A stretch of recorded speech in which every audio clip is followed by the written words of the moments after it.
5. Advanced Degree. All right, Pac, kiss me then. Pac and I are standing on my tiny black porch on Price Avenue, and the two of us are bantering about how maybe if we actually tried to be more than friends, could it work or not? And I decide to dare him.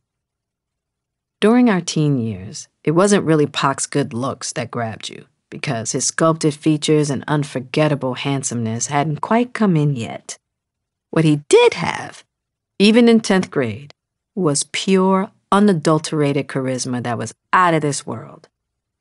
What he saw in me at first might have been just that I was the cute, feisty girl in the room. For any curious male spirit, that's the first move, to want to know her name and see what's up. Basic.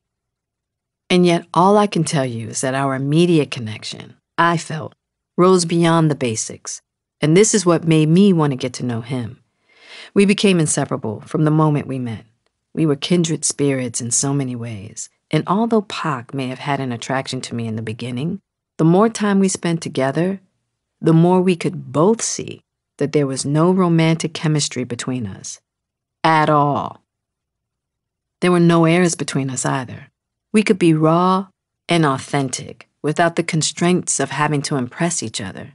You got what you got. There were no butterflies, no tingles in the body, no hot desire to be in each other's embrace. Rather, there was something far more important unfolding between us, a friendship of a powerful strength, giving us the ability to hold space for each other through some of the most unbearable moments of our lives. Being as young as we were and as tight as we were, we both found it confusing at times that we weren't drawn to each other romantically. Hence the day he got on my last nerve about the possibility of being more than friends, and I dared him to kiss me. Without hesitation, Pac grabbed me in his arms and did just that. The kiss lasted a few seconds before we both pulled away in mutual disgust. It felt wrong. Pac pulled back with his eyes all squinted as if he had drunk spoiled milk. He wiped his lips hard and said, "What the fuck?" I laughed my ass off. "See, I told you, dummy."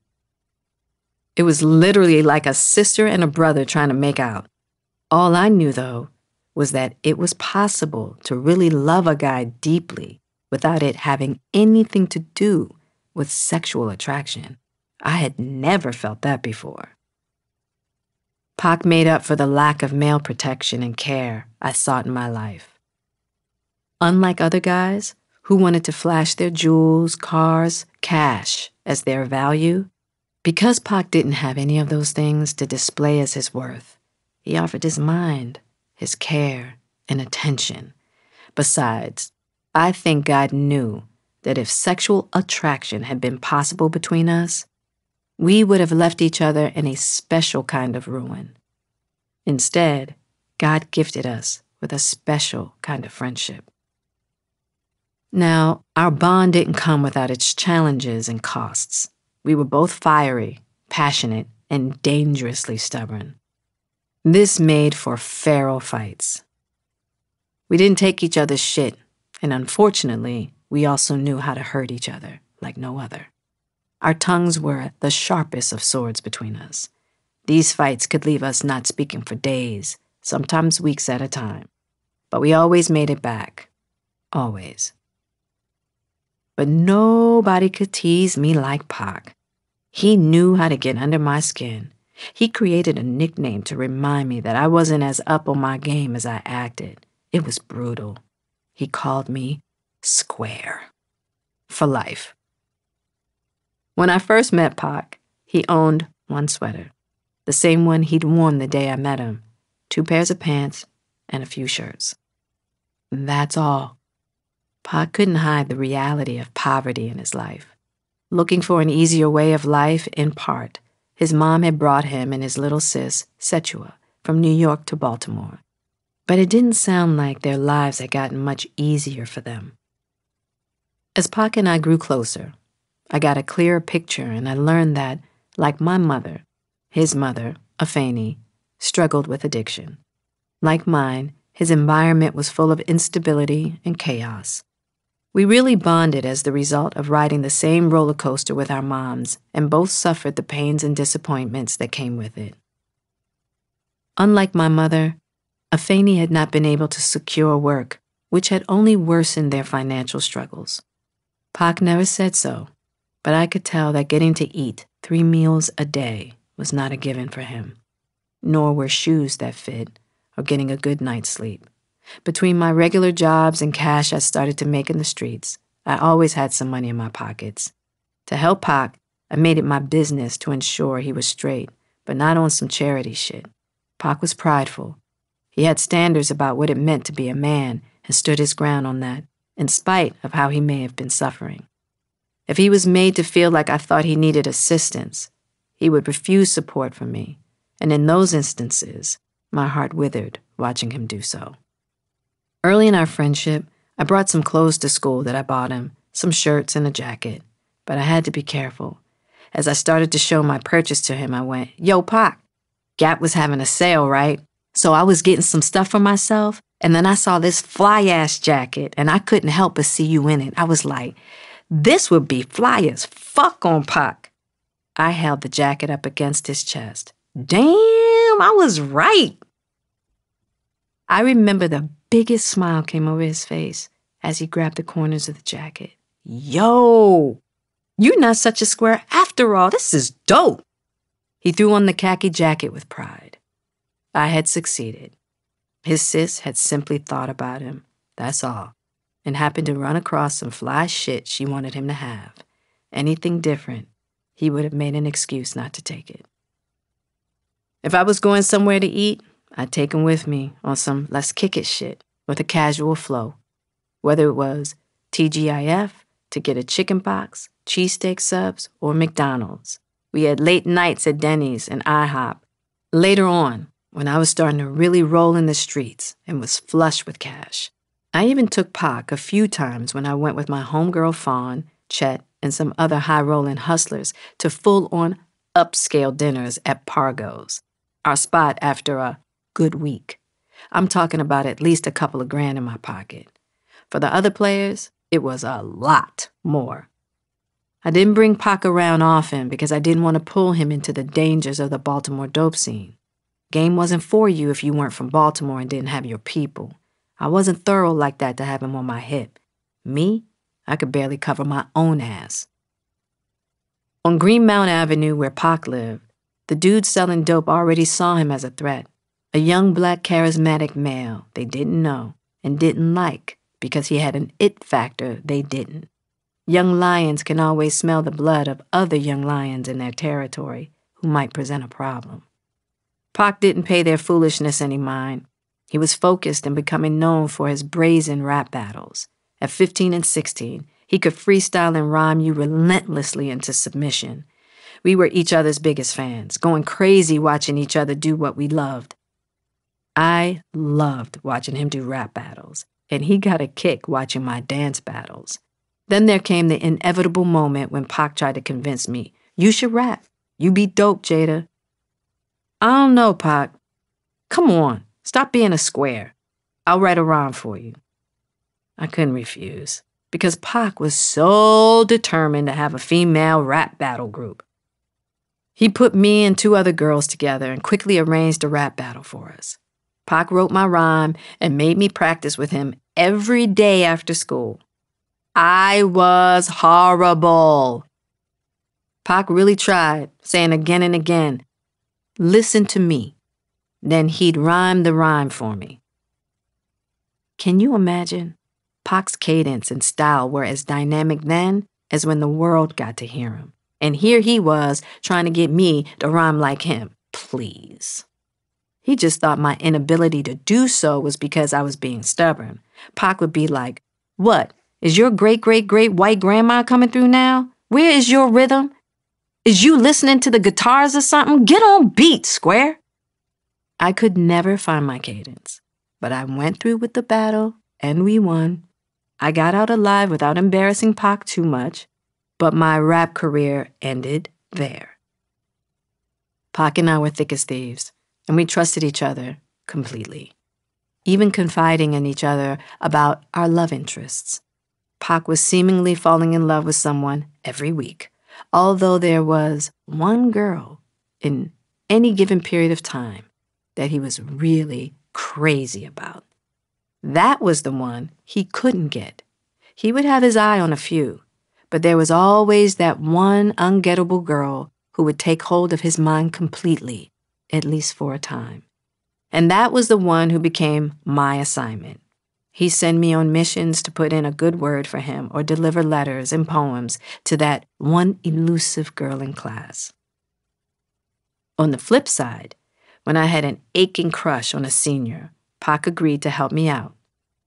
John Cole was a visual artist at BSA who wasn't on campus often. Whenever I saw him, I had butterflies. I was so infatuated with him that instead of just introducing myself, I had asked 2 friends to make the introduction in the lunchroom one day. The moment John looked at me, it was as if his eyes pierced into my soul.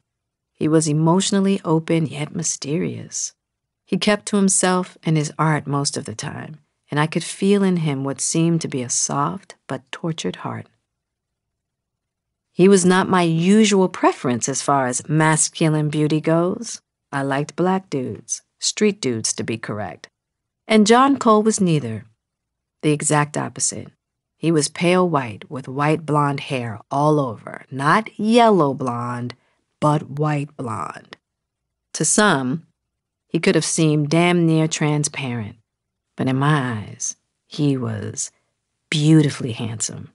His face and body seemed sculpted like one of those classic Greek statues. He was different, and I was captivated. This was new territory. I wanted Pac to get to know John for me, explaining, he's different. I like that, but I want to make sure he's not on some weird out-of-pocket shit. As soon as I introduced Pac to John, the 2 of them fell into a tight friendship that made it natural for John and me to become romantic. It was unexpected, unforced, and epic. We became the 3 Musketeers. The only thing I tried to keep separate was my street life, not wanting to involve either of them in what was still on a limited scale at this time. I didn't want my worlds to collide. We each had a level of dysfunction and trauma in our lives, but because Pac's life was so marred by poverty, I think he felt the stresses more. Pac stayed with his mom and his sweet baby sister Setua, whom he adored, with his own spot at the back of the house in a makeshift extension. One day I went to pick him up, and he invited me inside. He took me to his room, and I saw that he slept on a tattered mattress on the floor with a sheet thrown over it. The floor was covered by a super thick carpet that looked like it'd never been vacuumed. Me? I could post up in many projects in Baltimore. But Pac's house? Not so much. Pac's living space made the projects feel like the 4 seasons. He grabbed what he needed, gestured to the front of the house, and then he took me to meet his mother. And there, Afeni was, in the dark, as Pac led the way through the very still and heavy space. Over time, I would get to know Afeni and see that many of Tupac's traits were inherited from her. Afeni was brilliant, well-learned, and when she had her mind set, there was no changing it. She had a smile that could light up a room, and when she started to speak about something she was passionate about, it was impossible for her not to get your attention. Pac was the same in every way. All of this shared magic would at times be the grounds for conflict between 2 very intelligent, strong-willed spirits already steeped in their own individual conflicts. "Ma, this is my friend Jada from school," Pac said to Afeni, who sat quietly smoking as the embers of her cigarette lit up the darkness. "Well, hello, Jada. Aren't you pretty?" She said this without celebration, as just a matter of fact. I don't know how to explain it, but I was immediately drawn to her rawness and her lack of desire to be impressed or to impress. "Thank you. Very nice to meet you." "You too, sweetheart." Afeni then turned her attention somewhere else, and I turned to go, following Pac out of the house. After my first visit, I never went back to that house. John, on the other hand, stayed with Pac a couple of times, until the rats got a little too close for comfort to the mattress on the floor of Pac's room. Before long, there came a point between the young dealers in his hood targeting him and conflict with his mother when Pac admitted he needed somewhere else to stay. I knew what I had to do and had Pac come with me and wait in the living room as I went to my mother's bedroom to beg. "Ma, just let him stay here tonight. One night. Just one night. Yes, until we can figure something else out for him." My mother agreed to one night and not one night more. She thought it very inappropriate for a male friend of mine to be staying with us. I didn't care about what was appropriate. Pac wasn't going to be on the street, period. I got him some sheets and a blanket, and he slept peacefully on our couch. The next day, Pac and I explained his situation to John, who instantly offered for Pac to come and stay with him. My anxiety drained from me in a flash. I knew with John, Pac was straight. And thus began a memorable period in each of our lives. John lived with his parents in Bolton Hill, a well-to-do area at the time, not far from school. John's parents loved both Pac and me, which granted us an open door to their home. Pac stayed weeks on end in the spacious upper loft John occupied, and in time, John's home became Pac's official residence. I will forever be grateful to John's parents for allowing their home to be a safe space for us. The closer we became, the more John confided in me about his heartbreak, which had to do with the debilitating stroke his mom had suffered and how it had stolen from him the mother he once knew. Pac and I had lost our mothers to addiction. The three of us were all orphans in some manner. We had lost our mothers in different ways. We were codependent in the best way. We would try to fill in the gaps of one another's losses as much as we could. What the three of us were going through became the glue of our everlasting friendship. I had found a new garden. There was something so liberating about being with a young man as deeply passionate as John. He brought that passion to everything, from the music he was drawn to his desire to help others, to his art, and how he loved. He was also passionate about sharing every aspect of life with Pac and me. He would sometimes go to Odell's with us on North Avenue and lay in the cut while I dance battled. He'd explain later that he rarely got to see me dance because I was always surrounded by a sea of people while he stood posted as the only white dude amid a sea of hustlers. He didn't care. He was down to kick it with Pac and me no matter where we were. Whenever I stepped off the staircase after climbing to John's loft sky, I felt free to be someone other than the Jada I knew. With its beautiful brick walls, high ceilings, and tall windows, his living space was a world full of deep feeling, art, music, and open-hearted conversation. I had my first mushroom experience with John, which was a hell of a ride after I damn near poisoned myself by taking too many. He was a seasoned enthusiast. In fact, much of his artwork was inspired by his shroom journeys. Pac in these days didn't indulge in any heavy mind-altering substances. He smoked weed now and then and drank alcohol once in a while, whereas I could be extreme. We all shared a love of every kind of music.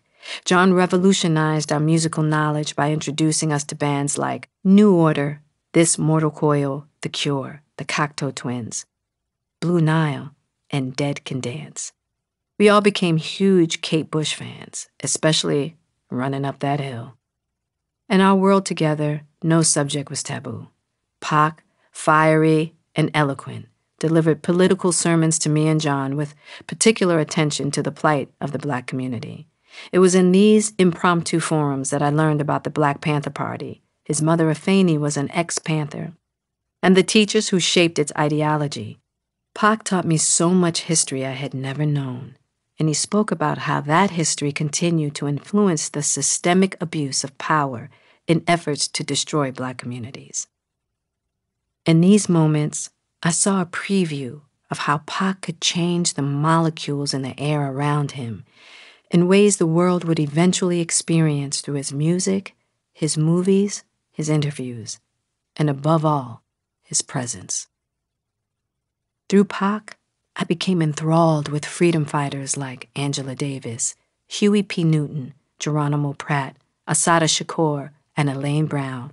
He urged me to read Angela Davis' An Autobiography, Soul on Ice by Eldridge Cleaver, Soledad Brother by George Jackson. Marion had given me a foundation in the history of the civil rights movement, but Pac embedded me in the history of Black power, which gave me insight into why my Aunt Karen and my mother approached social inequalities the way they did. Now it all made sense. In my own studies, I noted that there were still gaps in the thinking of both movements that held Black women back, because we were ultimately expected to propel Black men forward. Pac and I had many intense, powerful debates about sexism within the civil rights movement and the Black Power movement, and the ridiculousness of how Black men, in fighting for their freedom and autonomy, had a very difficult time believing their women deserved the same freedom and autonomy. This was always deeply disappointing to me, and Pac and I would go at it around this issue. Pac loved women, especially Black women, but he had his hang-ups. I could go as hard as he could, but was more willing to give up my need to be right when he hit me with some potent truths. I can't say Pac gave up his need to be right so easily. But man, I knew how to sit him down. We both cherished our intellectual and passionate exchanges. John was sometimes our audience and oftentimes our student. One day, John and I were out shopping in a store when I realized, in my newfound radical awareness around racism, that a white female clerk had been eyeing me and covertly following me. "Are you following me?" I finally asked. "Excuse me?" I said, "Are you fucking following me?" John immediately ran to my side, smoothed things out, and took me outside the store. "Hey, what's going on?" he gently asked. "You didn't see how she was treating me? She was following me like I was going to steal something. How come she didn't do that to you?" "Why do you think she was following you?" "Because I'm Black, John." John listened silently, but with the deepest empathy. When I was done ranting, he said, "I get it. I'm sorry you experienced that, and I wish you didn't have to."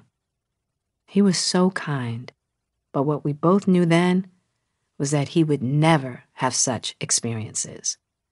No matter how hard he tried to understand, I knew this would create a chasm between us. That made me question if I could truly consider white men as romantic partners. It was bad enough that most Black men didn't understand the plight of Black women, but to contend with a white man who wouldn't have the ability to get it no matter how hard he tried, which was worse. John could see beyond these things. He operated off of spirit, which dissolved barriers and filled chasms. Things just were. I loved how he had that ability at such a young age. I did not. For the time being, however, I had found a measure of safety in the company of these two remarkable and gifted men, both who loved me in different ways for myself. By the summer of 1987, aspects of my life were starting to crash into each other. The fact that I was starting to move from occasional low-level dealing to selling more often made it difficult to keep my worlds separate. John, who was very persistent, wanted to be with me in my different worlds. He wasn't intimidated or daunted, even as a striking, almost iridescent white dude in the middle of places where he had no business. His fearlessness made me uneasy. I bluntly told him more than once, "Listen, you can't go with me everywhere. I mean, you can't be up on me like that. I'm going to be in places you can't be." He didn't get it. He would just ignore what I said. John thought he could be Mr. United Nations and create a demilitarized zone anywhere he went. He felt comfortable and had no reason to see himself as a possible target. That wasn't going to work with me, especially after the night he dropped me off in his baby blue VW Bug, and some dude I knew stepped to him and asked for a ride somewhere with two buddies. John agreed. That was the night that almost got him killed. In an attempt to set John up and rob him, maybe because they thought John was carrying something for me, these dudes got in his car pretending they needed a ride to a part of town he should have never been in. There was quite a saga that followed, but culminated at a red light, with guns from another car pointed at John's passengers, who fled on foot. John took off in the nick of time, barely escaping with his life. Child. The worst part? He wasn't fazed at all. But I was extremely fazed. So much so, I made sure some friends of mine had a word with the dude who started it. John almost got his ass in some shit because of me. Never again. The intersection of our worlds created too much risk. We decided to go our separate ways. But John and I would have a lifelong friendship. Outside of John and Pac, I had homegirls who were like sisters to me. Yet, unlike a lot of female social sets, my girlfriends and I very rarely possed up. We each had our own unique sisterhood. Each of my girlfriends represented different flows and offered me different levels of connection to something important that I needed. Tony, my skating partner, had just moved to Baltimore from New York when I met her at the rink. She was petite like me, with a relaxed demeanor. It didn't hurt that she could skate her ass off, which made a perfect pairing for learning moves and showing out. None of my other girlfriends skated, while Tony and I couldn't get enough of it. We had many adventures, and some misadventures, too. One day at Painter's Mill, some rowdy, rough-ass chick squared off on Tony as soon as she skated off the floor. Whatever instigated it, I didn't see. I was still skating. But within a minute or so, I caught the commotion. I peeped the scene quick, and I could tell by the stance of the girl coming at Tony that she was used to fighting boys. She had her right foot back and her left foot forward, hands down, clenched in fists, ready, inching towards Tony as she talked shit. Girls who couldn't really fight would be swinging their fingers in somebody's face, shouting big words with their feet in a parallel stance. That was me for sure. I knew right then we were in trouble. On instinct, I took my skates off in the middle of the rink, ran across the floor, and jumped beside Tony with one skate in hand. These girls were about to whip our asses, but not without a fight. Because I was so small, I didn't adhere to the rule, a fair one. I held my skate tight by the wheels, ready to smash it against the side of this girl's face if shit got stupid. Tony swung, and the girl did a quick lean back, missing the shot like a pro. The girl's reflexes were quick as hell, and just as she was about to lunge towards us, two male skate guards jumped in between us. I was so damn relieved. Scared as I was that day, the rule was, and is, if we come together, your fight is my fight. My girl Fawn and I spent a lot of time together. Tall and pretty like her name, she was a bit older than I was, and had the freedom to move with me however, whenever. She was super quiet and smooth. She didn't know nobody and didn't care to. She was the girlfriend who probably knew the most about my drug activities at that time because I trusted her. She didn't ask questions, so if I got a page and I said, I gotta make this stop real quick, she simply nodded and we rolled. Fawn's home situation was plagued with addiction like mine. Our loneliness and dismal family lives were often cured by each other's company. We both were basically able to come and go as we pleased, and Fawn was always down for whatever. And then there was Ramsey, who went to Baltimore School for the Arts in the Visual Arts Department. Half white and half Japanese, Ramsey's looks strongly favored her Japanese heritage from her paternal side.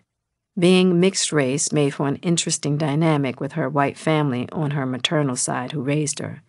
She was orphaned too, in a way. Through Ramsey, I was able to witness the racism that Asian American women faced, very different from the racism I faced as a black woman.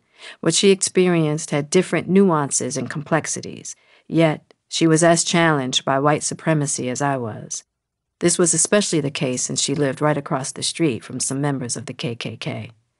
Although we had to deal with all the external realities, Ramsey and I had so much fun together. Rams was super cute, and when she came to my neck of the woods, all the dudes loved her. She looked like your quintessential visual artist with her black turtleneck, black jeans, long black hair, and Capri cigarette in hand. Ramsey was another one who rolled with me anywhere. I had her deep in my streets, and she had me deep in her streets, populated by poor white boys from Pigtown to Highlandtown. And that mix was a weird combination of punk, metal, hip-hop, and drugs. They liked pills and acid. These dudes were in bands and were artists in their own right. Rams introduced me to the hardcore punk scene, with bands I would see at the Loft, a hole-in-the-wall club in her hood. It was full of some of the most gutter, rugged, rough white boys the city had to offer.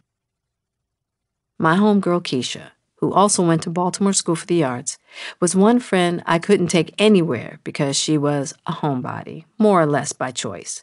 Her mother, Geraldine, a dead ringer for Sade and soon-to-be entrepreneur, a caregiver who would build a multi-million-dollar business placing other caregivers, worked as much as my mother did and had the same kind of hours.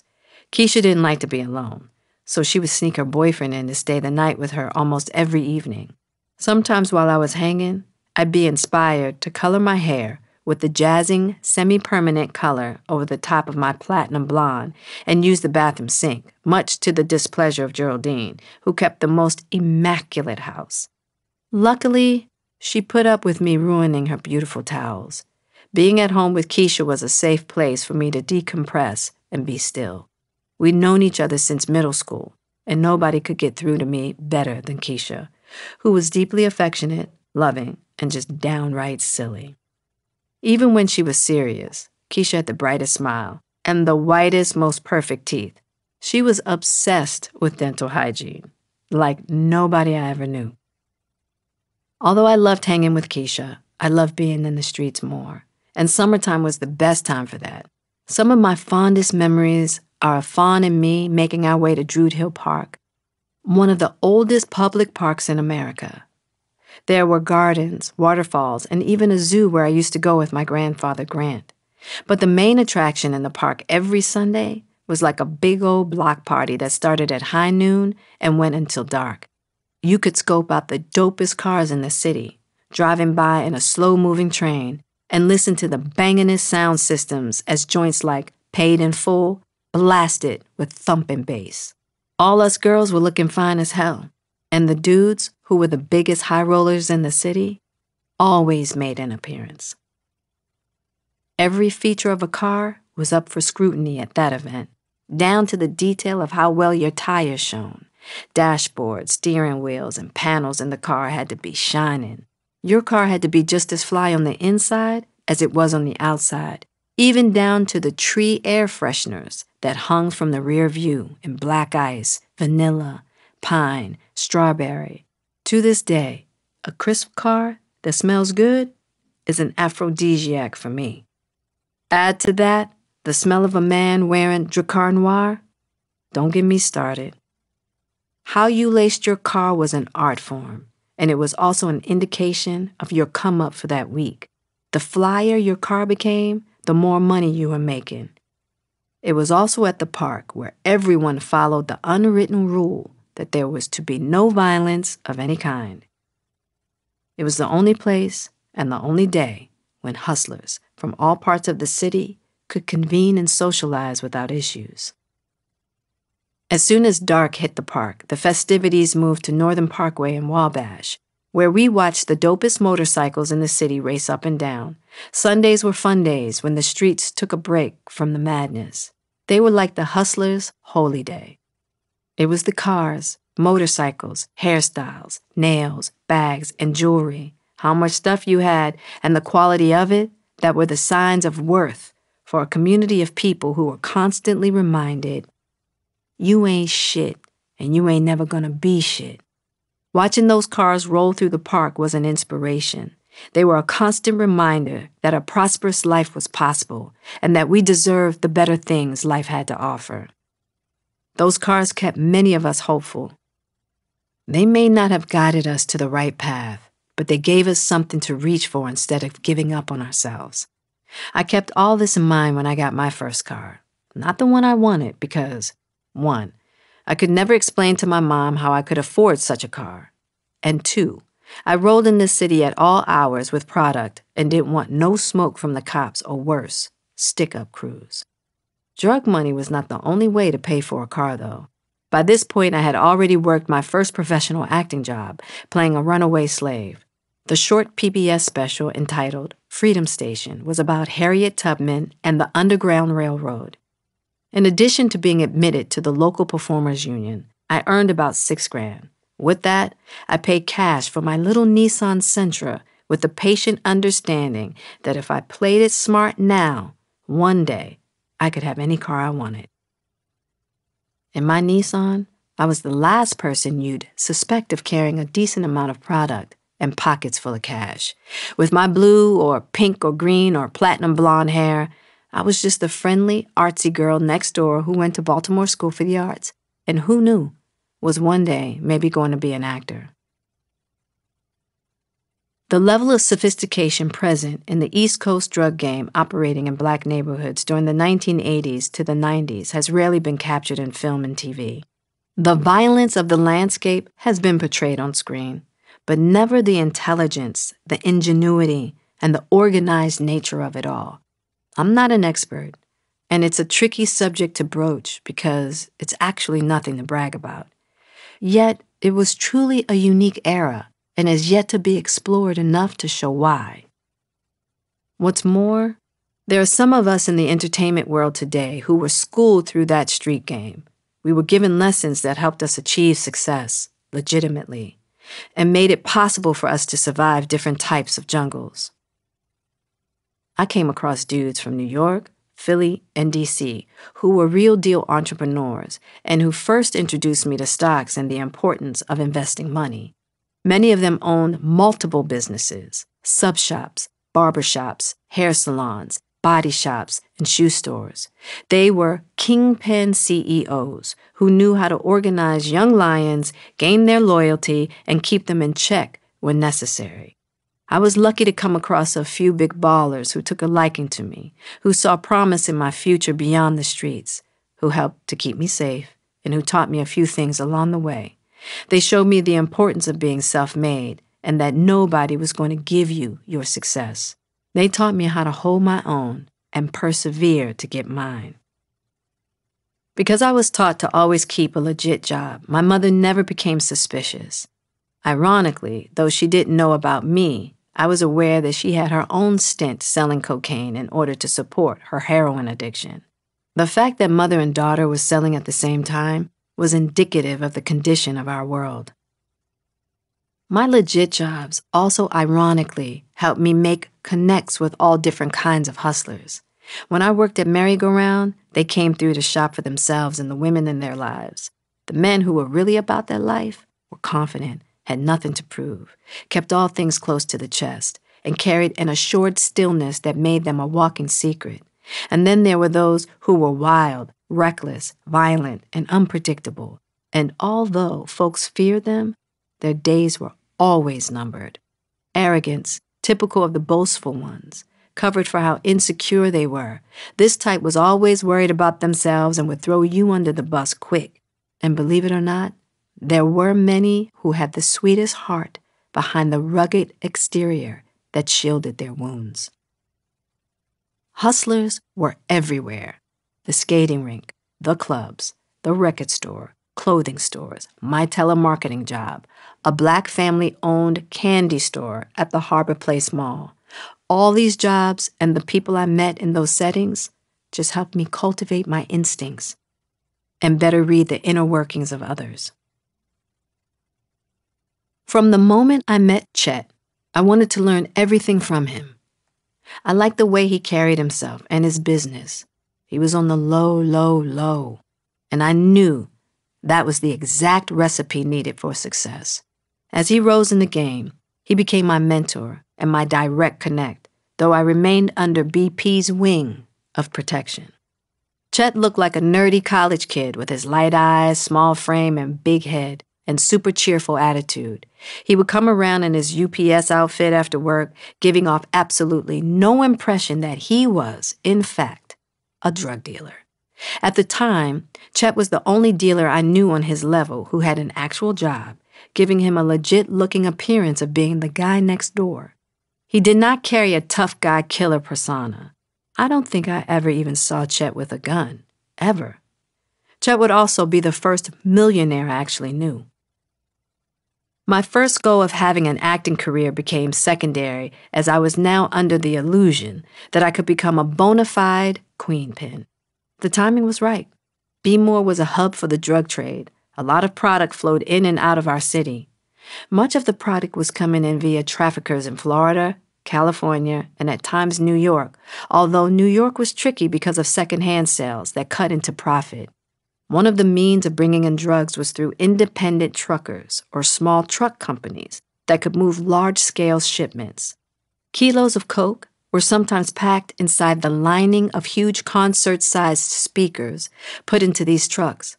Once they were delivered to a warehouse, the speakers were taken apart, unpacked, and the bricks were ready to distribute.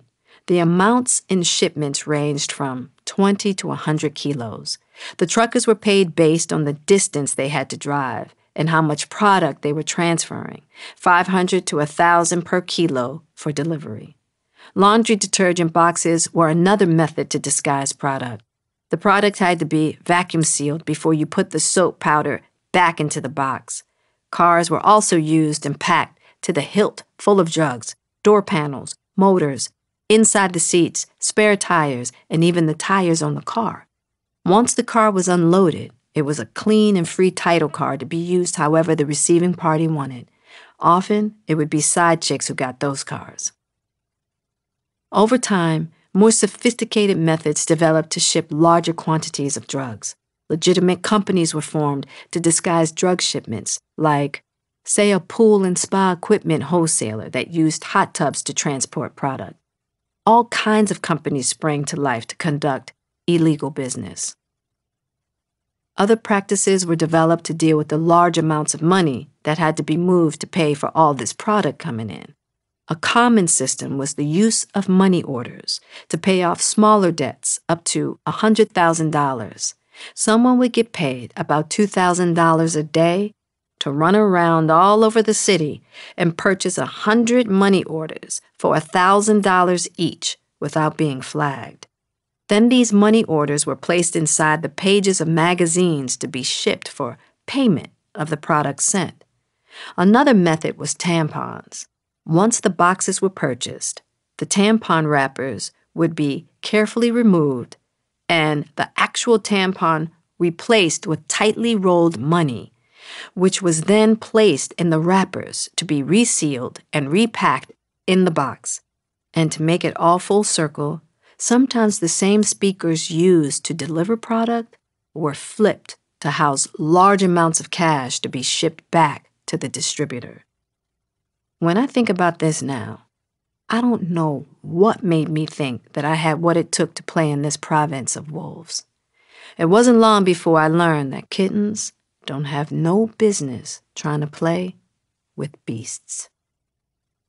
That said, I believed I could defy the odds by making my mark my way. And when I found a spot in Cherry Hill where nobody was selling, for good reasons it turned out, I was able to convince BP to help me set up shop. His reaction? Damn, shawty, I never even thought about that. The last place anyone would think I'd be was hustling in the zombie zone at the bottom of Cherry Hill. This was another crash course in navigation. Cherry Hill, in southwest Baltimore, close to downtown, was an area that was on a peninsula surrounded by water and did not operate like the rest of the city. There was only one way in and one way out, a death trap for my line of business. If you got twisted up on the dead-end side streets off the main drag, you could get trapped, get got, and get forgotten about. You rarely saw a police car, which made this territory basically lawless. Although that had its advantages, of course, as I was able to roll in and out with product and money and no concern about the law. On the other hand, I had to worry about the wolves who also had no concern for the law. All this made for a unique and dangerous dynamic, but I saw opportunity. The top of Cherry Hill was on the main strip, where there was a convenience store, a barber shop, a sub shop, and some other spots. This is where the majority of hustlers worked. In contrast, the bottom, where I wanted to be, was desolate. There was this small apartment complex, and I felt there was a lot of money to be made from residents who otherwise had to go to the top to be served. Whereas others may have viewed my location at the bottom of Cherry Hill as a no-go, I saw a golden egg. And as one of the first to tap into this underserved population, I turned out to be right. BB had respect in Cherry Hill, and I was protected under his wing. He knew the dangers so well, he gave me a .22 for just in case.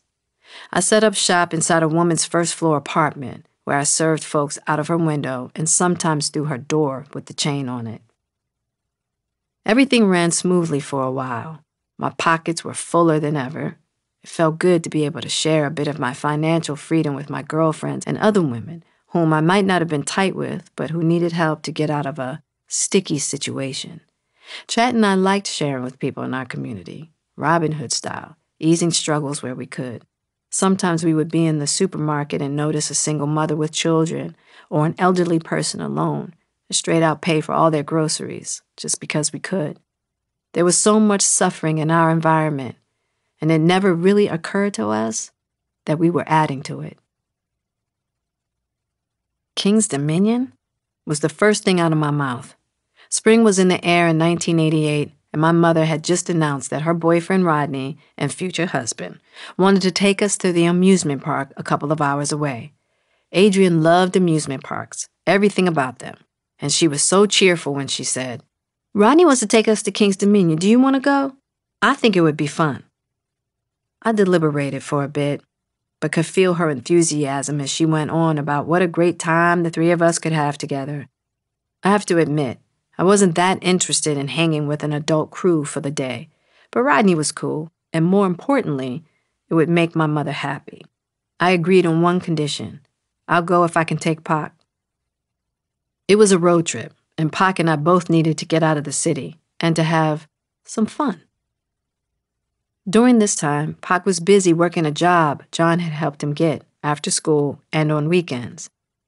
He was creating a vision for his future and was flourishing creatively, although, as he came into his manhood, he was frustrated he couldn't do more to help his mother and his sister. He felt like he was failing as a man, and he was hard on himself, because in his mind, he had to live up to a standard in providing for the ones he most loved. As often as I could, I'd tell him, "Your day will come, Pac. Be patient. There's only so much you can do right now." In time, I assured him, he'd be able to do more to help his family. I said that to him because I believed this to be true in my own circumstance with my mother. My idea was, if I save myself, it'll make it possible for me to save her too. Pac had never been to King's Dominion, so he was happy to join us. Besides, Pac was always down for a good time. As soon as we entered the park, Rodney dug into his pocket to load us up with cash. He obviously didn't know I had my own money, which was best, because that would have made for a much different conversation.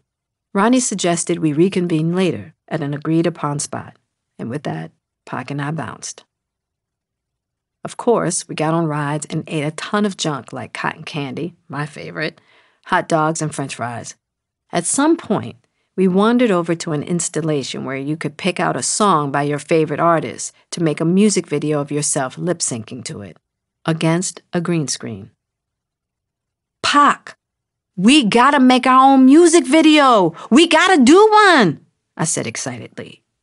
He looked at the list of artists, all pop stars. Pac was hesitant. "They don't have nobody black." I scoured the long list. "Hold up." Pac was hesitant. "They don't have nobody black."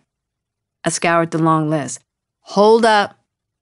They have Jazzy Jeff and the Fresh Prince." "Where?" Skeptical Pac looked again. I pointed. "Here. Parents just don't understand."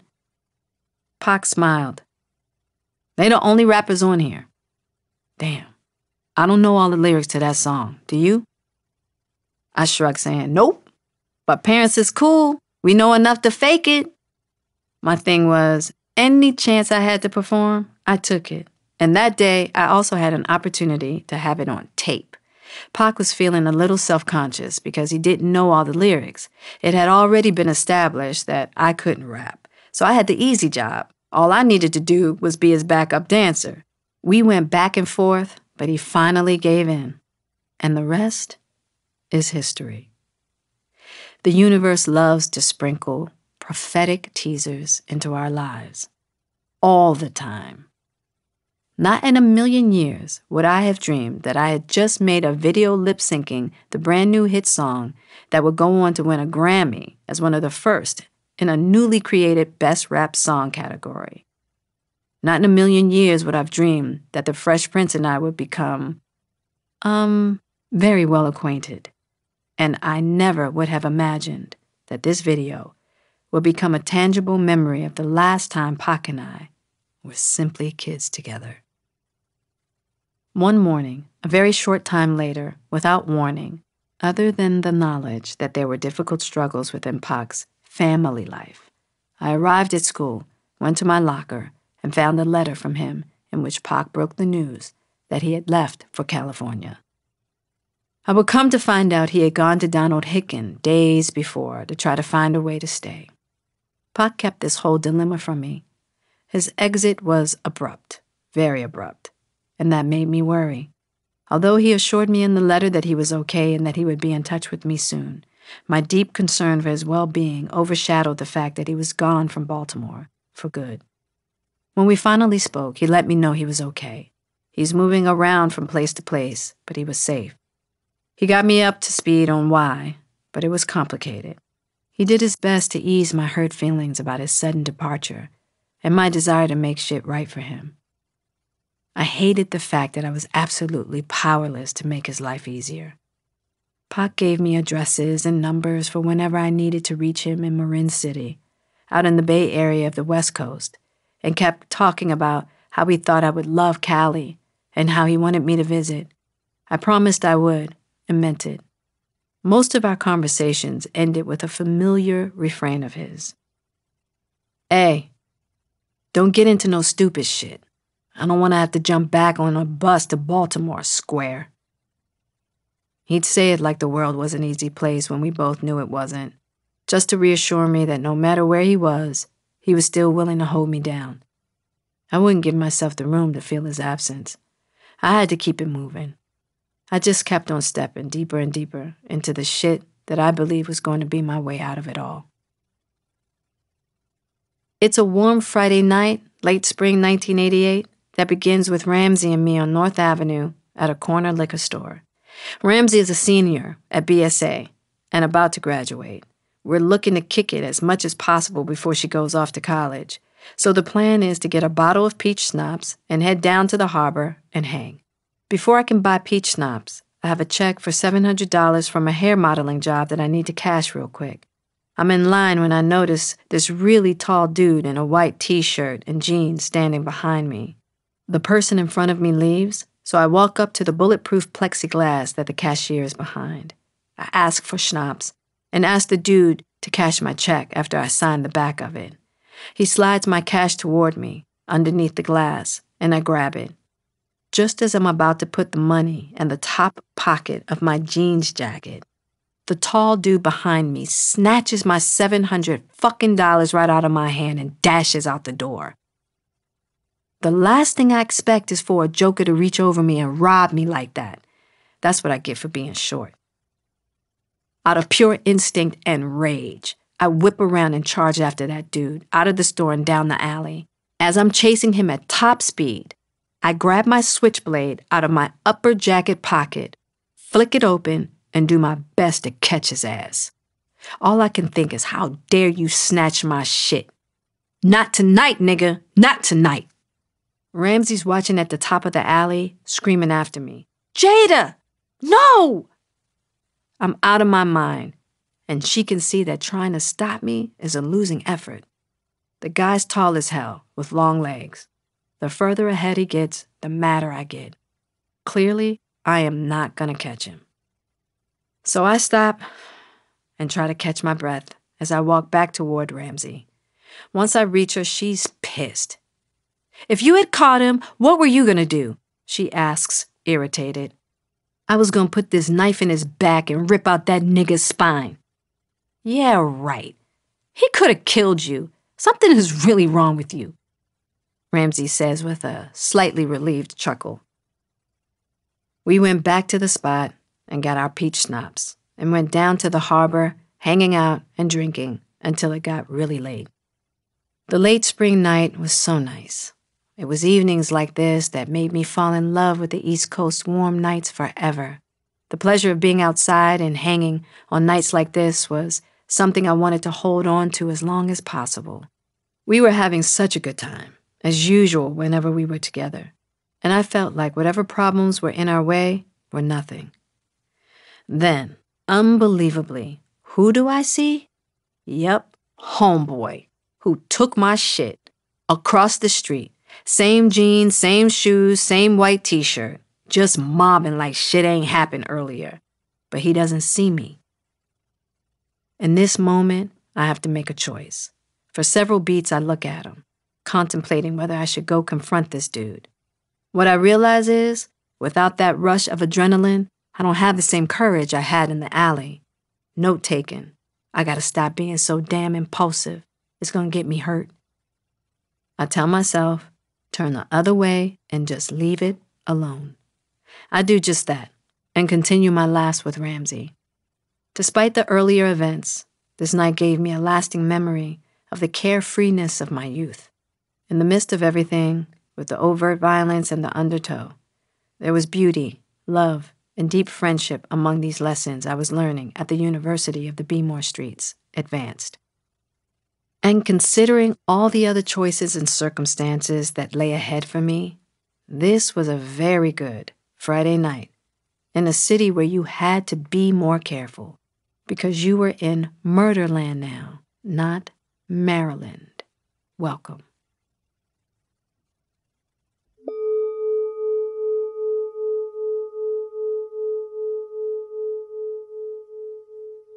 Find your tribe, love them hard. Anonymous. I'm so grateful for all the supportive, meaningful friendships I've had in my life, with women and men alike. Being my mother's only child, I feel blessed to have found so many sisters and brothers in friendship who genuinely love me and look out for me. They have made sure I haven't had to walk through the dramas of life alone. These kinds of friendships are not always a given. Many times we can give more attention to the people who cause us drama than to those who want to assist in our peaceful well-being. Who are the people in your life that you consider friends? Write down their names and why you consider their friendship important and nourishing. Have you told them how special they are to you and how grateful you are to have them in your life? If not, take the time to do it right this second.